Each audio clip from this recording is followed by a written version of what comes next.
Anchal Garcha, on behalf of ESAS Women of Raipur and the entire Prabha Khetan Foundation family, welcome you all to the 10th edition of the Right Circle in our city, Raipur. ESAS is an initiative of Prabha Khetan Foundation.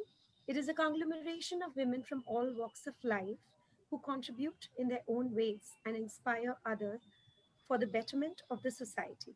ESAS women have their presence in a number of cities across India and even abroad.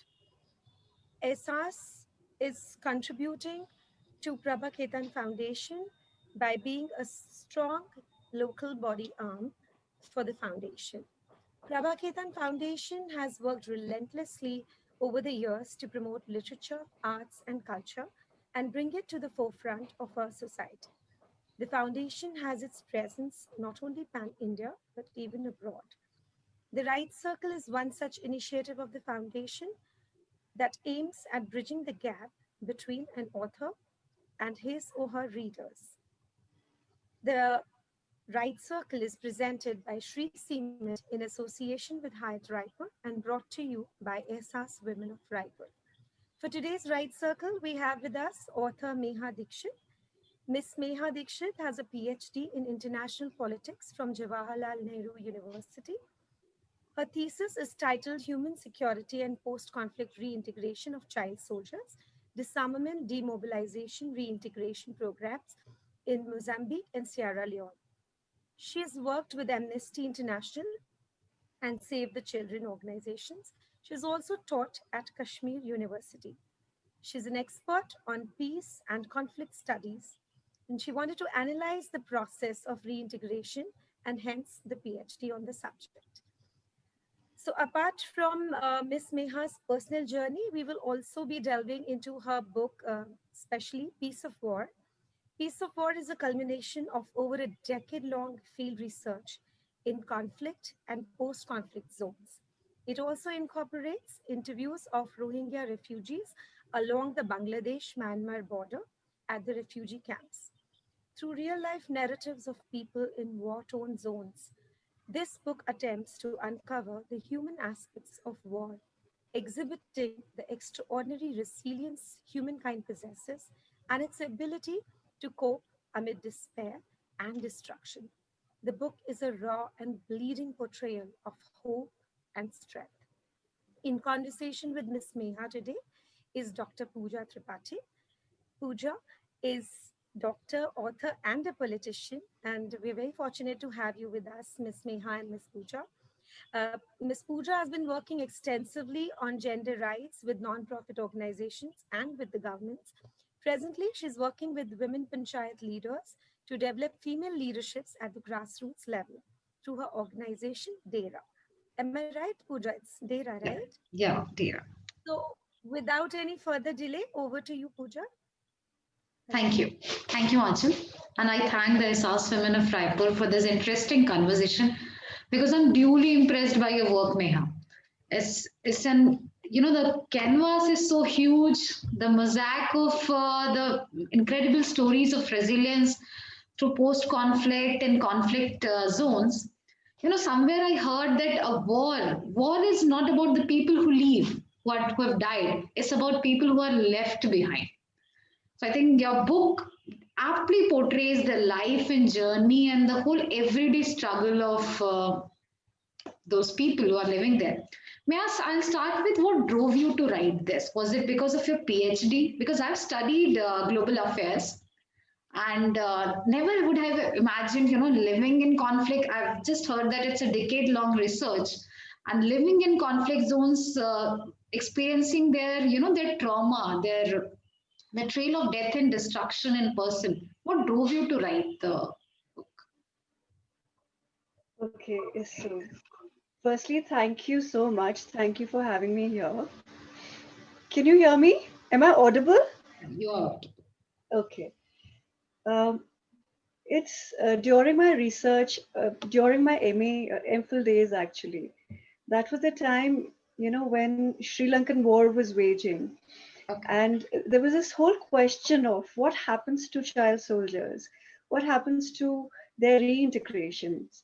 once the war ceases, or where when the demobilization, disarmament and reintegration process takes place, because many of them actually would have been abducted at a very, very early age and with no education at all.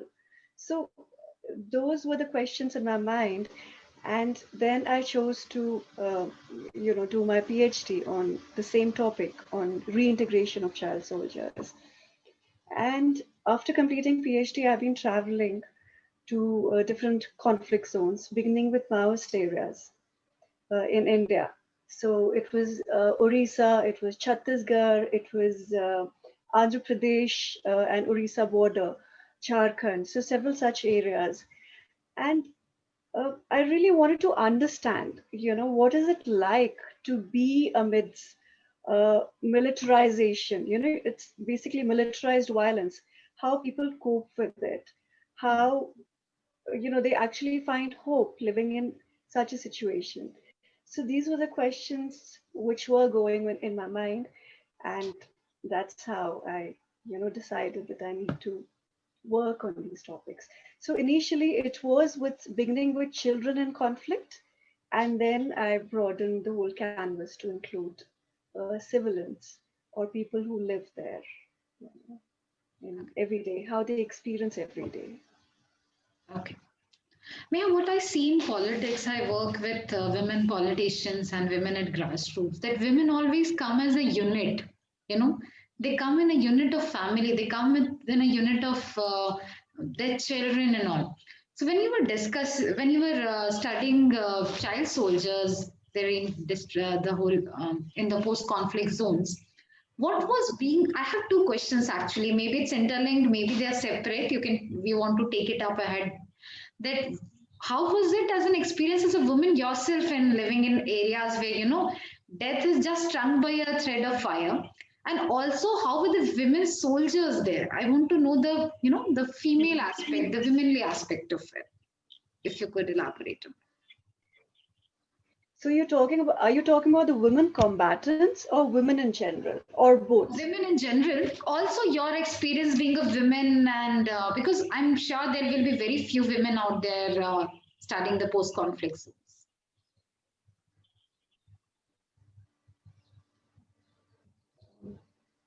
So of course, when you look at women Yeah. and women, girls or women in conflict situation, and historically also you see that women have always participated in wars, whether it was voluntarily Yeah. or whether they were abducted or they were forced or they were coerced in joining armed groups. So the participation of women in war has always been there. And women have always been affected as not just participants of the war or combatants, but uh, even as civilians. So, and also another thing is that you look at there would be very specific. There would be like specific ways in which women and girls would be affected.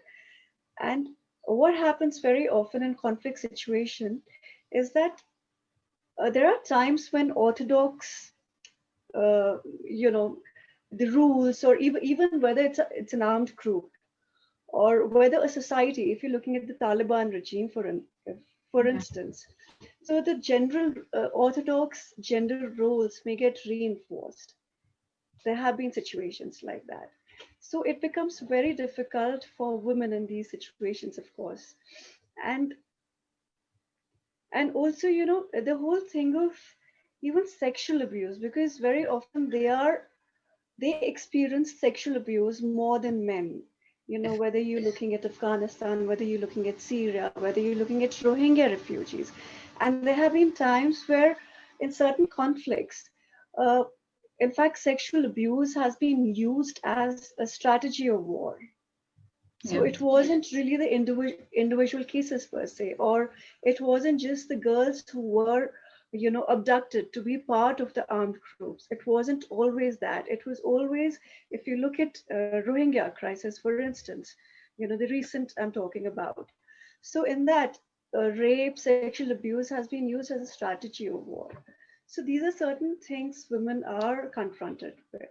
But at the same time, if you're looking at various conflicts around the globe, and if I pick up the case of Ethiopia, for instance, Yeah. so there you had, women where actually when the war began and women started taking up arms in the movement. So, Hmm. researchers have also pointed out that somehow, the whole, the traditional gender roles were done away with. But even if that happens, then women usually, even if they're part of armed groups and they've picked up arms and, they become important part of an armed group, but they would never really have those very significant roles as the males do. So whether it is a combatant, whether it is a simple woman, going about her daily tasks, or a civilian, if you like, in most situations, regardless of what it is, gender roles are usually, orthodox gender roles are usually reinforced. Okay. And so one is that aspect of it, and the second is as a woman, yes, of course, it's been very tricky, very challenging to travel to different parts of the world. Um, and, I think with me, if I just, as a person, as an individual, I have mostly gone by my instinct. It wasn't a very, very careful kind of a planning which I have done. Yes, there have been times when, suppose the first trip, I would say, first important trip, not really first trip, first important trip, when I was traveling alone to a post-conflict zone, Sierra Leone. And that time I did get in touch with or did network with different organizations. So it was easier for me to get around. And with me as a woman, it wasn't really difficult, because I did not experience any kind of, issues which you may experience in, whether it's got to do with, uh, any kind of challenges specific to women. So I did not really experience that much over there. But so the first significant trip was Sierra Leone actually, and then traveling to different other parts of the world. Of course, Afghanistan was very challenging. Also, with me, it may really depend on what kind of a culture it is, what kind of a society it is. So Sierra Leone, my experience would have been different. Hmm. It was easier for me to get around as a woman because it's more of an open society. Of course, it is a patriarchal society, but as far as women moving around, being comfortable with what they wear, where they go, what time they go out in the night, that wasn't an issue. But if you look at Afghanistan, if you look at Kashmir, so there were challenges there. So it was, I mean, what time I'm moving out, or even Afghanistan, whether I'm able to travel alone as a woman. So that was tricky. So there were times when I would have to be accompanied by a local. Okay. So more of accessibility moving around and so on as a woman. Okay. Okay, so the next question I want to like to ask is, as I've mentioned, your canvas is huge. You've traveled far and wide, and the geographies you have covered is huge. We'll come back to India. You have traveled to Kashmir-Pakistan border, and the northeastern regions of India, moist affected regions of Odisha, Chhattisgarh, and all. So, what is one factor that all these post-conflict zones have in common world over, whichever conflict zone you visited? And I would like to know what is one thing that demarcates the Indian civil unrest or Indian conflict zones from the ones that you have visited overseas? Okay. So the first question.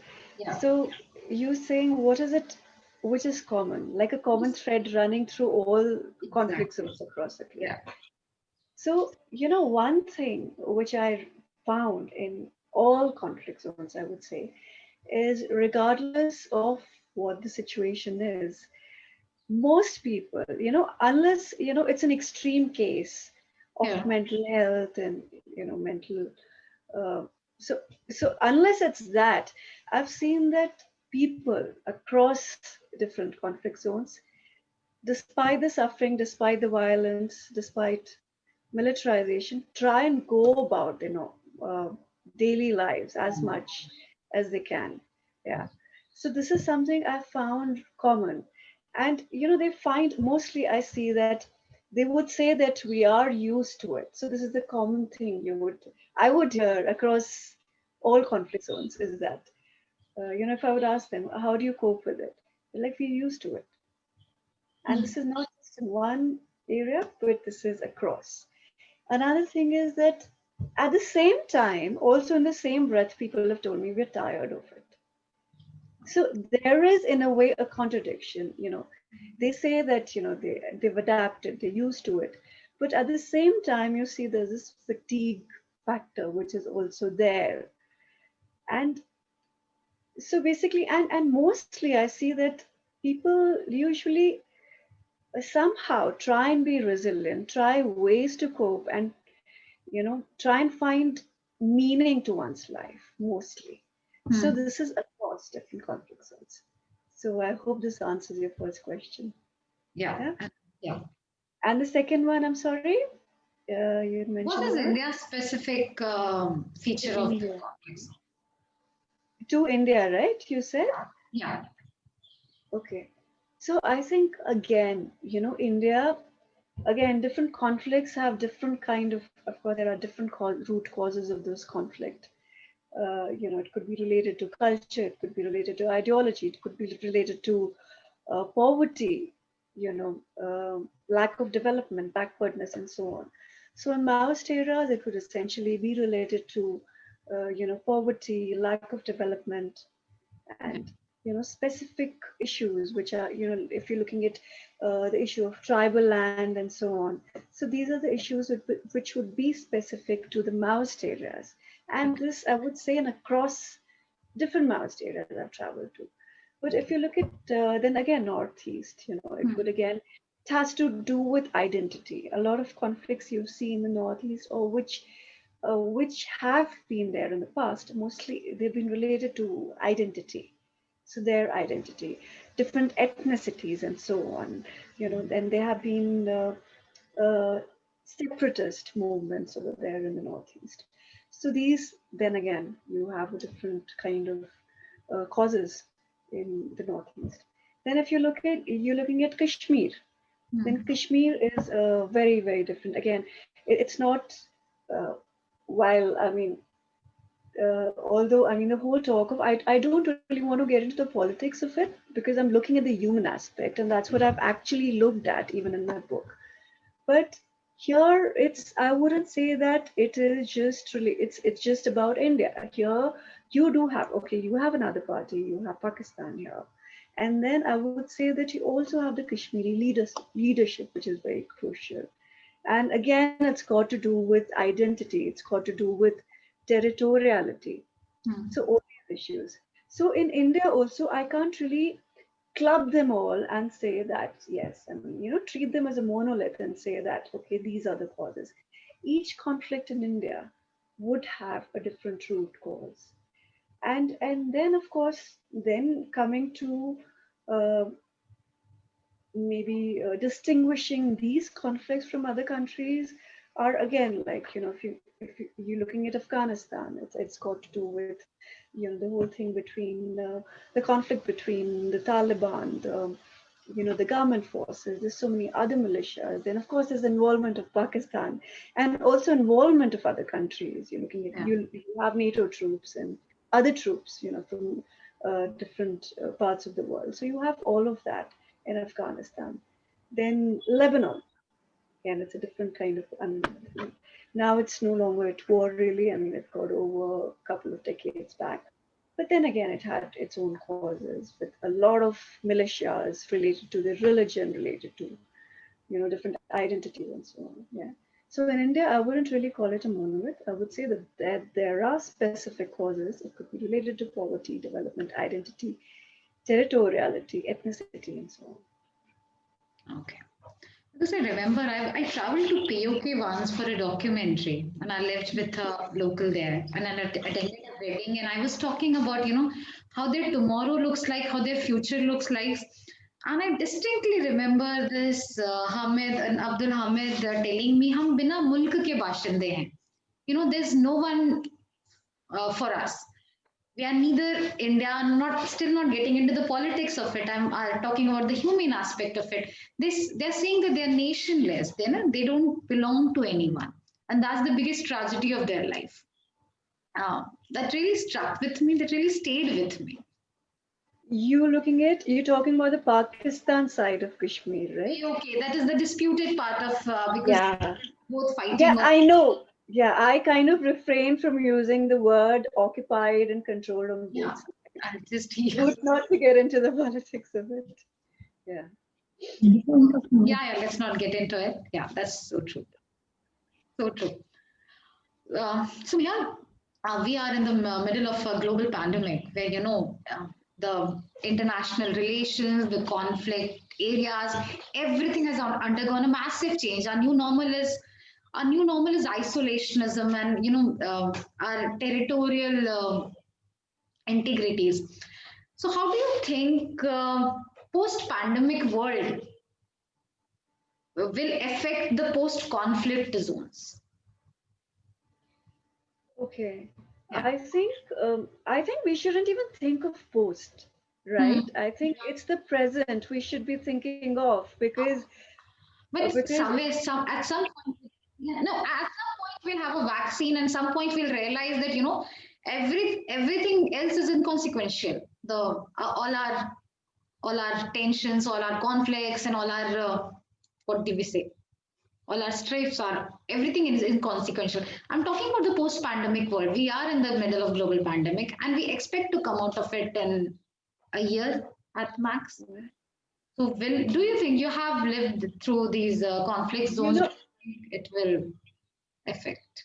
Is what I okay, so why did I say the present, yeah. especially in reference to the conflict zones, is that you're looking at a lot of people who actually fled their homes, whether it was Myanmar, whether it was in Syria, whether it was Afghanistan. So many of these people are living in crowded refugee camps, Yeah. and where the resources are already overstretched.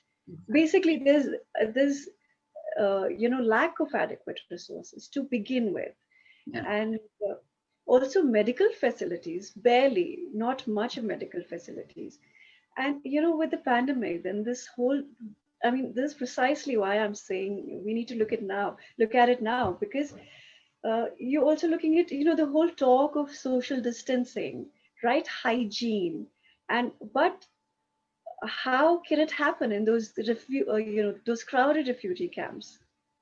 It's Hmm. very difficult. So if you look at Rohingya refugee camp, it's like a really really crowded camp over there. So how do you expect have those kind of that social distancing? How do you expect to have those kind of facilities in those areas?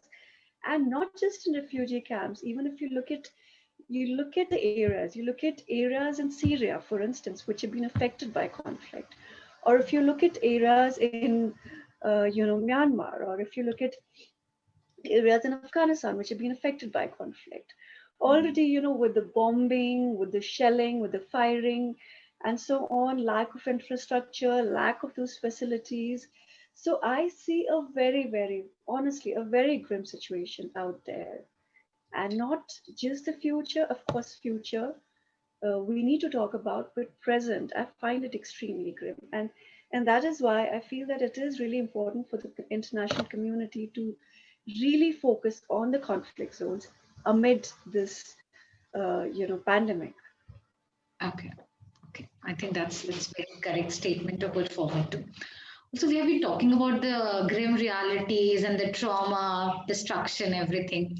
Any instance of rebuilding hope that you would like to share with our audience? Rebuilding hope. Yeah, yeah. Rebuilding hope and for a better tomorrow in those areas especially. Hmm. Okay. Anything that that just stayed with you, that just struck you, that this is what you want your our future to look like. Yeah. Right. So, firstly, the thing is, with a lot of people who are living amidst prolonged conflict, Yeah. and those are the conflict we see in protracted, prolonged conflicts in most parts of the world today, whether it is Afghanistan, whether it is a number of conflicts in Africa, which we see in DRC and even Nigeria and so on. And they have been going on for decades. So people, generations have grown up living amid that. Hmm. So, what I see personally, I mean, if you just ask me, so I would like to just connect my experience based on that. Yeah. What I've seen is that people, very often I see people that we don't think it's going to end, but Hmm. we need to live. We need to live with it, and try various ways to be able to adapt themselves, to find resilience, to be able to cope through different means. It could just be as simple as spending as much time with the family. Yeah. So family or friends, or even as simple as internet. I remember this boy saying in Kashmir, I remember in Srinagar in the downtown area once. So I was talking to him and I said, how do you, how are you able to survive, with constant buns, curfews, and you're not able to, for months, you may not be able to go to university. You are locked up very often inside your own homes. And so he said that, internet, मतलब कोई, this is what he told me, कि कश्मीरी जो हम youth है ना, उनको खाना नहीं मिले, but internet जरूरी है. So, this is a statement. So he said, this is our way of coping. And then after that, he went on to say that government ne wo bhi band kar diya. So it was very difficult for us, especially that time when, after the abrogation for months together, when there was no communication, no internet at all. Even now we have 2G, just 2G, which is again very difficult. So this is what he said. So I would say that a lot of these conflicts, which are prolonged, protracted, people very often have told me that they have lost hope that we'll be able to see, peace. But very often I see that they try to build their own islands of hope Hmm. and peace amid, the violence and despair. So this is something I've seen. And various other means, it could be humor, it could be dark humor, it could be uh, sports, it could be singing, it could be poetry, painting, and these are the kind of ways people find to be able to live and live amid all the chaos and destruction. Okay, thank you. Thank you for this. I'd like to share here one of my, closest friend is working with Doctors Without Borders, and they were working in Iraq, Iran, and Syria region. And in the few initial days of his posting, I used to ask him, how do you deal with all the trauma? Every day is an uncertain. He said, there's a bombing that occurs. You changed camps, you change shift camps, almost the whole village moves from that area.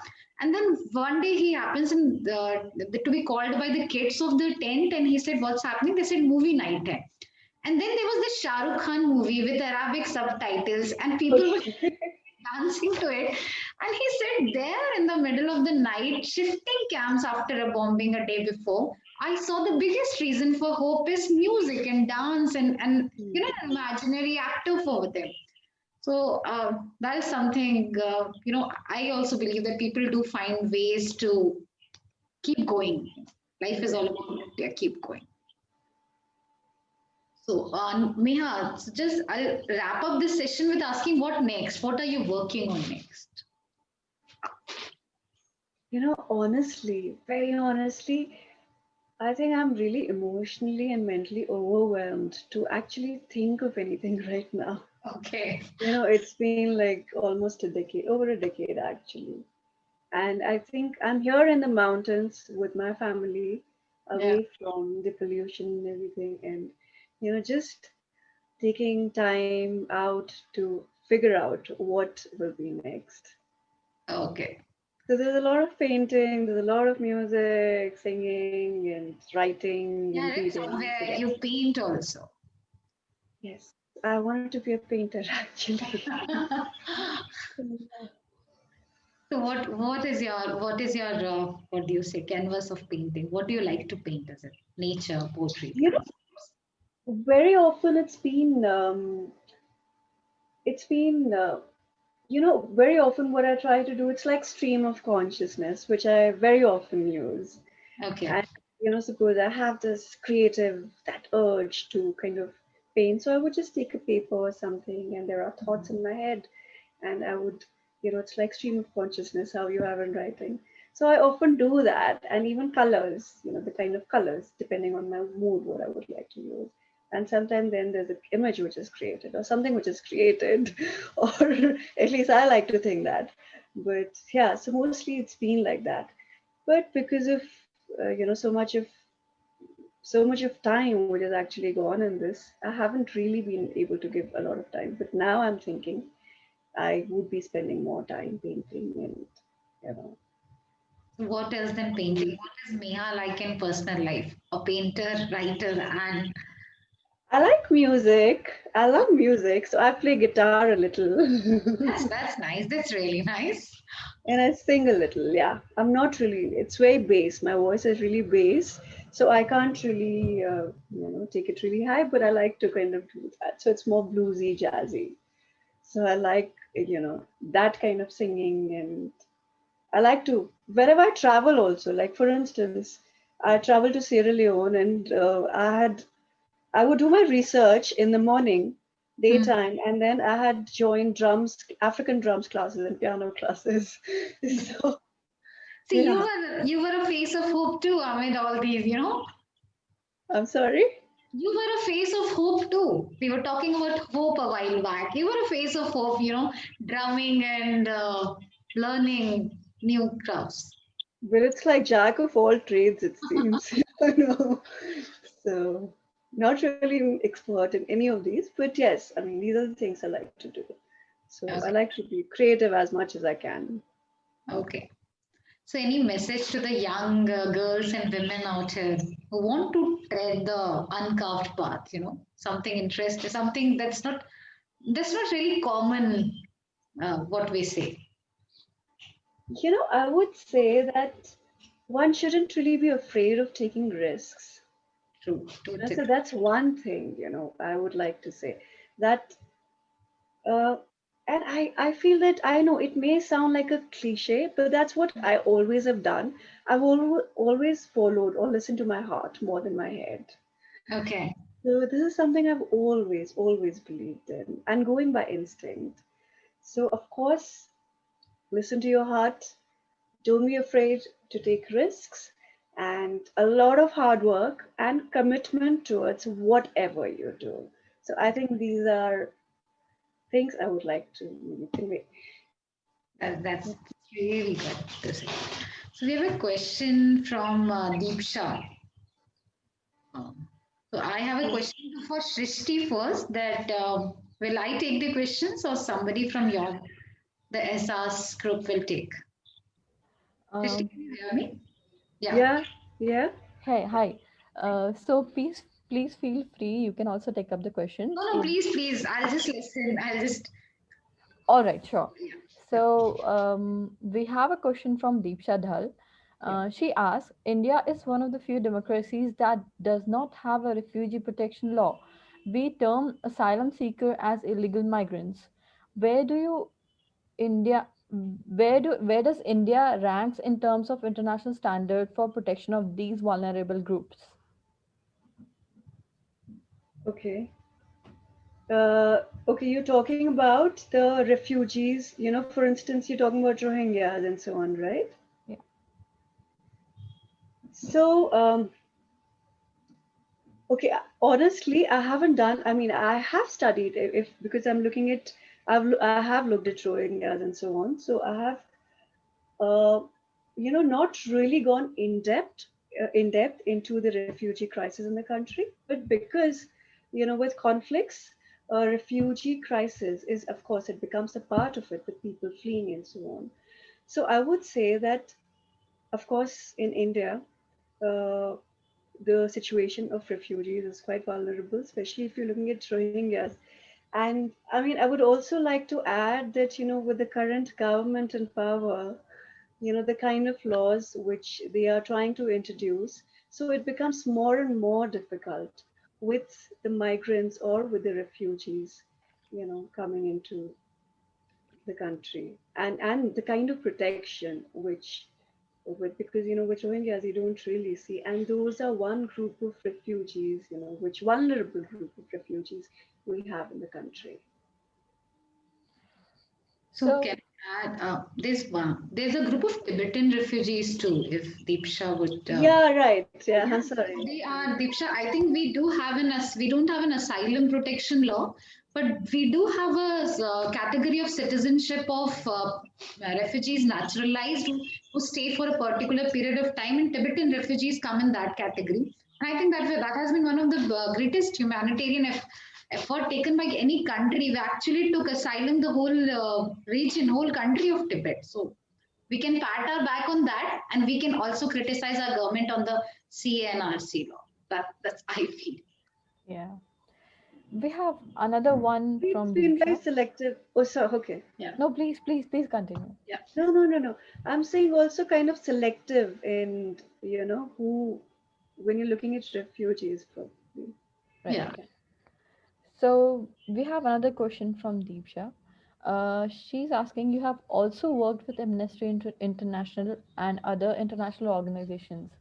How have you been involved with these organizations and what kind of impact have they been able to create in India?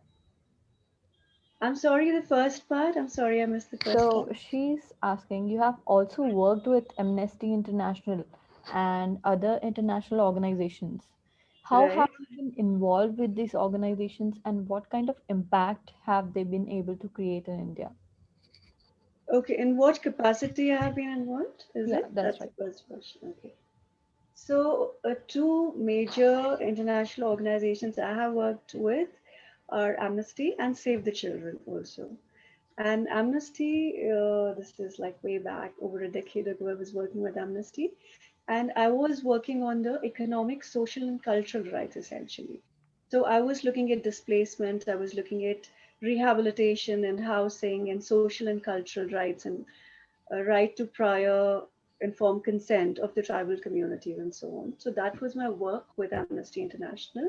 And I was also looking at the international issues, so various international issues, which were, that time there was this uprising in Burma and so on. So a lot of political issues and death penalty and so on.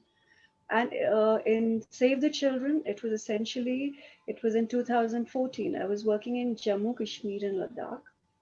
And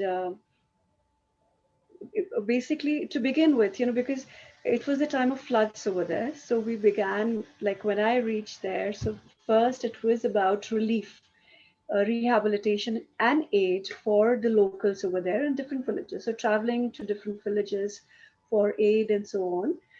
And other than that, I also worked in Jammu, Kashmir, and Ladakh on a UNICEF project with Save the Children. It was essentially to do with education.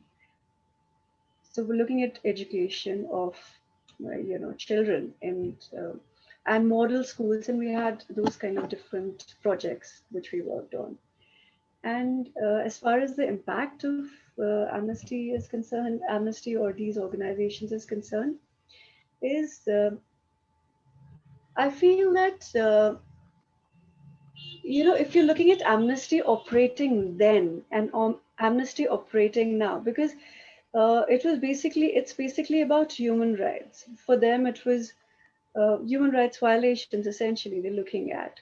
Whereas Save the Children, it's more of rehabilitation work. It's more of working with underprivileged communities and so on. So it's a very different kind of work in that sense. So then with Amnesty, it was not really a problem, even with the government, when they spoke about rights violations and all.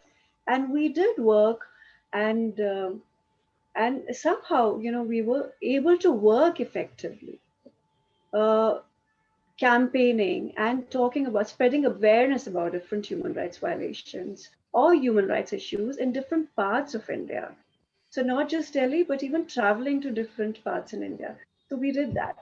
And but with now it's been very difficult, I would say, because Amnesty was working, was trying to report on Kashmir or was trying to report on the rights, but it couldn't, and it had to actually close here in India. So that was a challenge. So back then things were a little better, I would say, in terms of being able to work, but now it's a little difficult with organizations like Save the Children. Since you're not looking at rights violations, it's still okay because you're working with underprivileged communities. And I would say Save the Children has been able to reach out and has been able to do good work. So we did quite a bit of that in different regions in Kashmir. Right.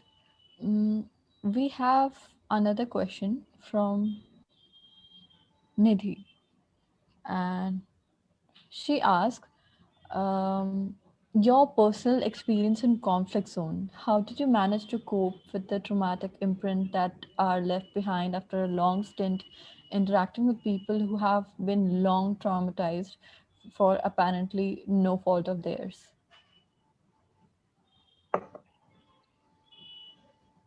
It's I wouldn't say it's a tricky question. It's been very difficult for me. It's been emotionally and mentally extremely challenging. I do have to visit counselors. Every time I'm back from any of these places, because there are times where I haven't just been just for 2 days or 3 days and been back, or a week. In Afghanistan, I stayed for a longer period. I went there twice. In Kashmir, I have stayed, and during the worst times of abrogation and even the pandemic. So spending 9 months from 2019 to 2020. So it has been very difficult. It has, and I think also, as much as I have been, I'm trying to deal with my own mental health issues. It's also been, it's also worked for me in, uh, to understand what people may be going through, because there are times when I would react sometimes the way people would do in these situations. Because if I can, is it getting too long, or if I can give an example? Please go ahead. Okay.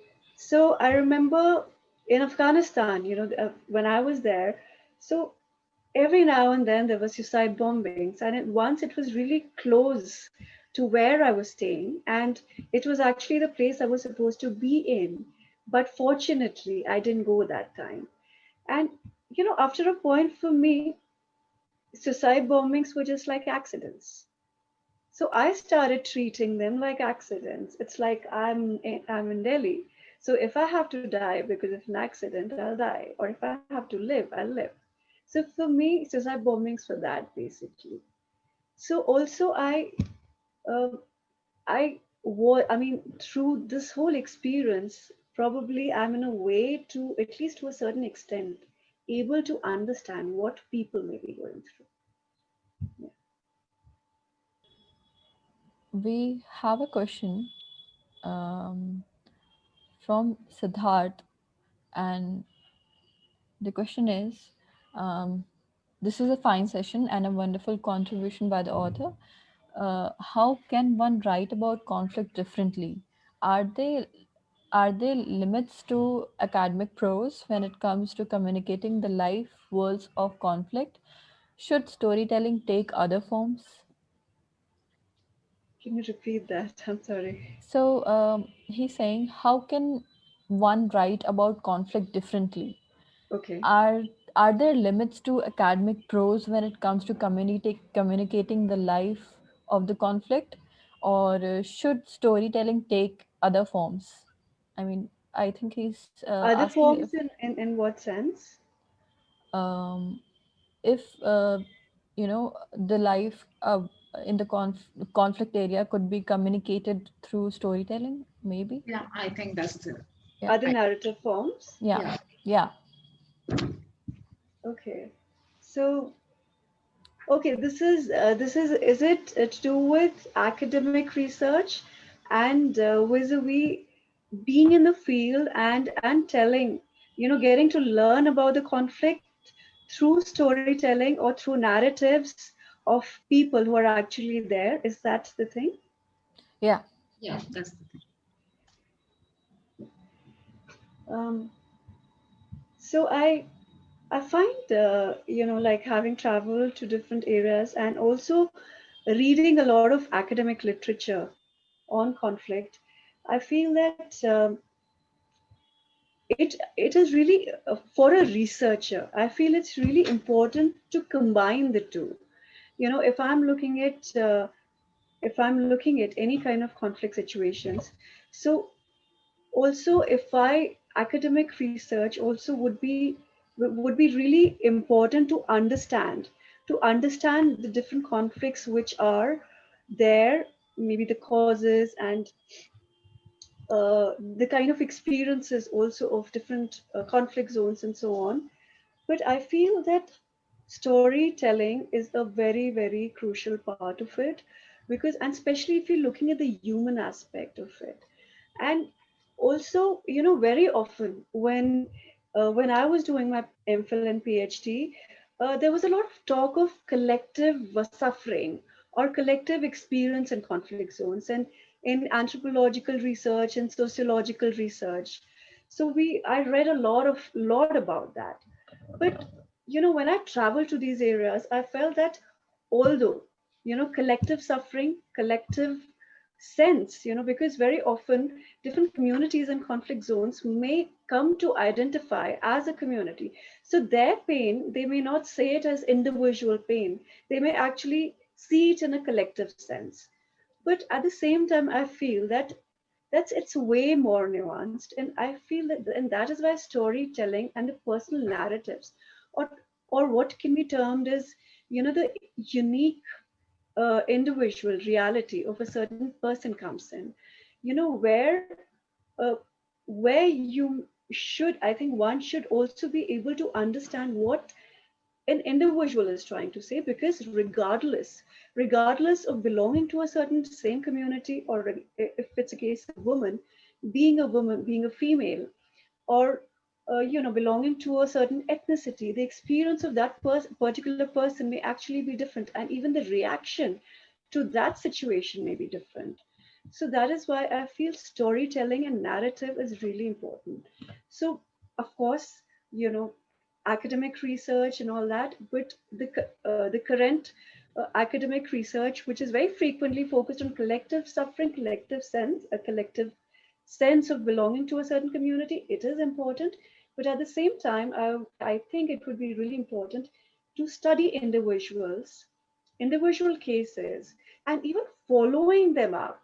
Because very often it happens that you may be in a certain conflict zone and you may do very superficial interviews with a certain person, and that may not just be enough. You may actually need to follow the journey of a person, or may somehow, if you're there for a longer period, maybe build trust, and then kind of you know be able to follow the journey or the experiences of that person.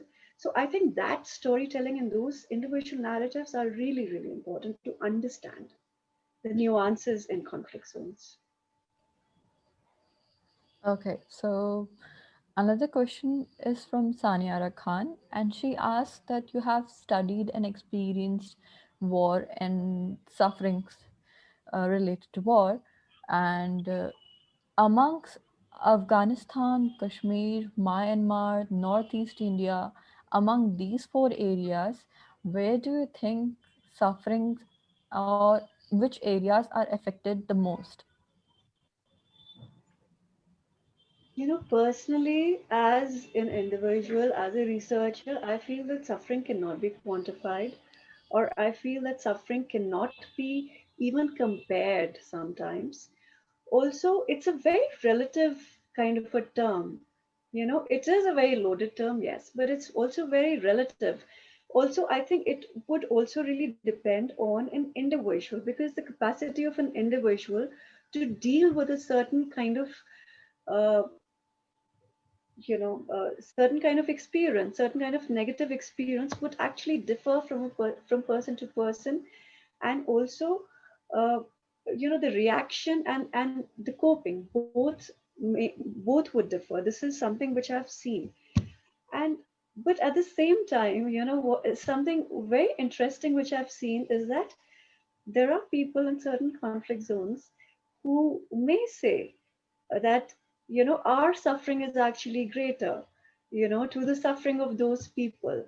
And also this is something I have seen in societies which are really militarized, where people feel really helpless. So while, if you're looking at, if I compare, for instance, if I can give an example, and I compare Afghanistan, current day Afghanistan, and I compare current day Kashmir. So there, okay, so although parts of Afghanistan have been occupied by Taliban, but if you visit the cities, if you go to Kabul and so on, it's not really militarized like, the way we see Kashmir. Kashmir is one of the most heavily militarized regions in the world. So there, I feel that in Afghanistan, of course, there would be uncertainty of the bombings, suicide bombings, which is not a phenomenon in Kashmir. But for a lot of Kashmiris, I feel that the everyday challenge, I mean, there could be curfews, there could be bunts, you may have to go through frisking, you may have to keep showing your IDs again and again. So these are the kind of everyday suffering which I have seen, and people mostly in these kind of militarized societies, I feel that they actually suffer more because they suffer every day with having to even prove their own identity. So I think to conclude, I would say although suffering cannot be quantified, but at the same time, societies where people feel that they have been occupied, or there is this sense of vulnerability, so they would also feel that their suffering would be greater in that sense. Yeah.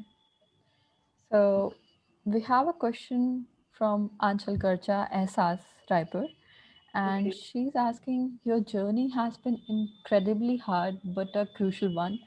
What has been the hardest and the most memorable experience for you? Can you share both the good and the bad experiences of this journey?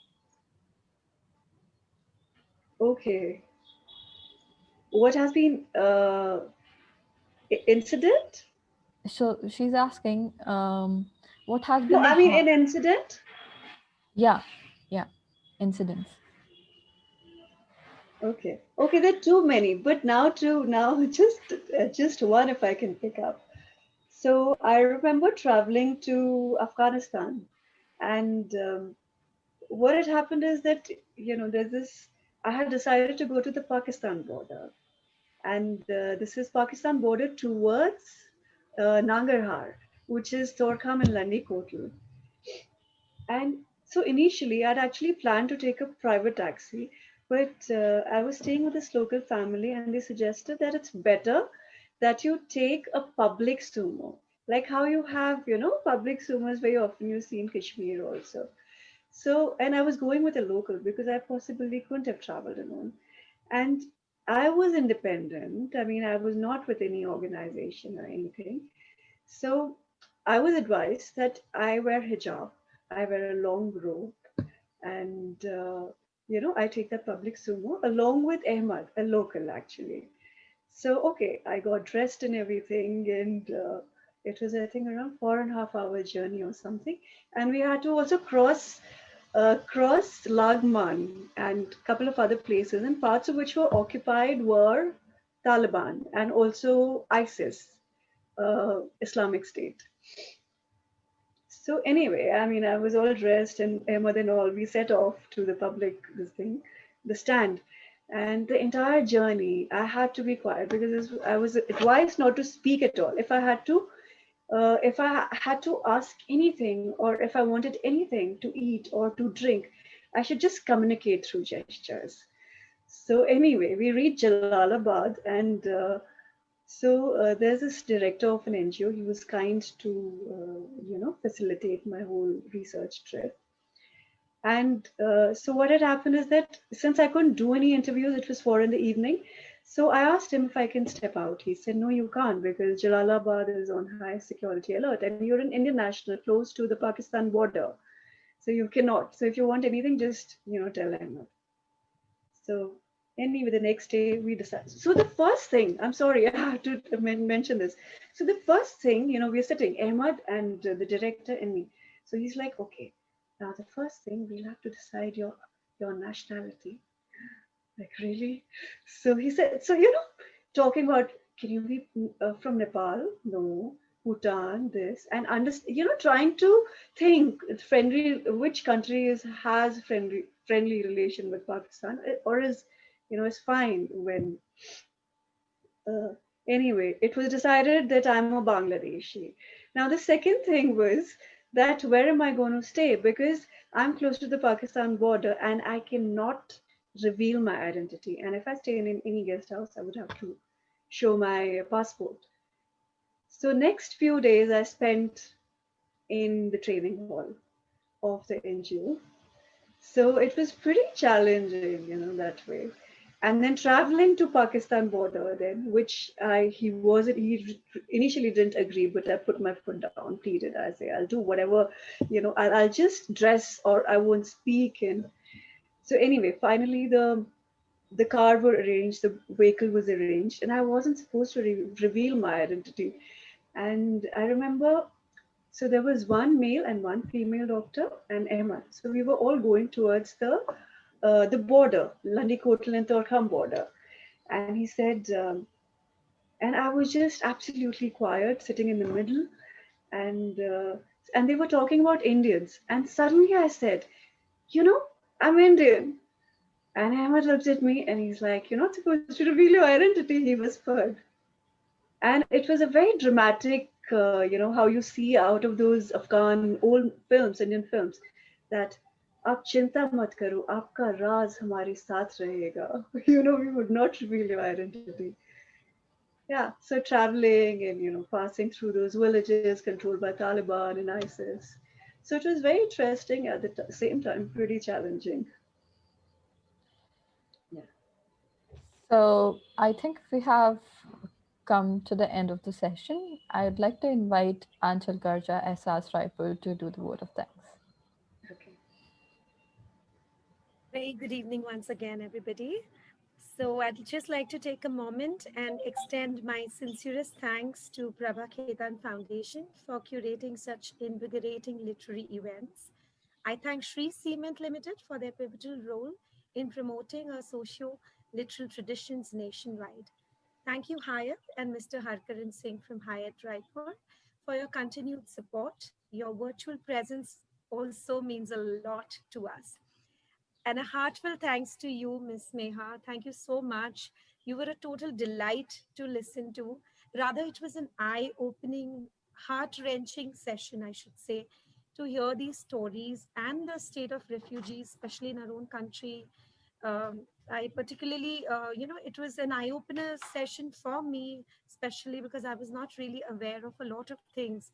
And Pooja has done such an amazing job of moderating today's session. So, big thank you to you as well, Pooja, for your admirable efforts in moderating this session. I think we came to you really last minute, but that was really sweet of you to accept. Uh, Now, all the topics that were touched upon today, I'm sure they have really touched hearts of so many people. If I may take the liberty to share one of her own co-SRs women, she is very, very emotional right now.